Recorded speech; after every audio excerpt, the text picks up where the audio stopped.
আমাদের ভিডিওতে একটি লাইক করুন, তারপরে আমাদের টিআরবি অফিশিয়াল ইউটিউব চ্যানেলটি সাবস্ক্রাইব করুন। আমাদের চ্যানেলে নিত্য নতুন ভিডিওর নোটিফিকেশন পাওয়ার জন্য পাশে থাকা বেল আইকনটি অন করে দিন। ধন্যবাদ।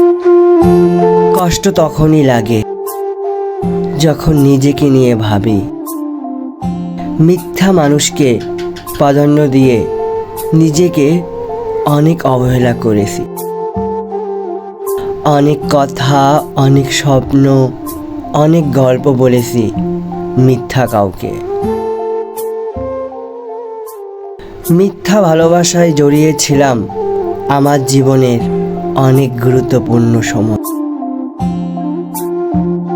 সেই অভিনয় করার লোকটির চেয়ে দোষ তো আমারই বেশি, কারণ অভিনয় আর সত্য না বোঝার কারণে আজ নিজেই বুঝতেছি। हमको तेरे बिना जीना तो सिखा, चले जाना।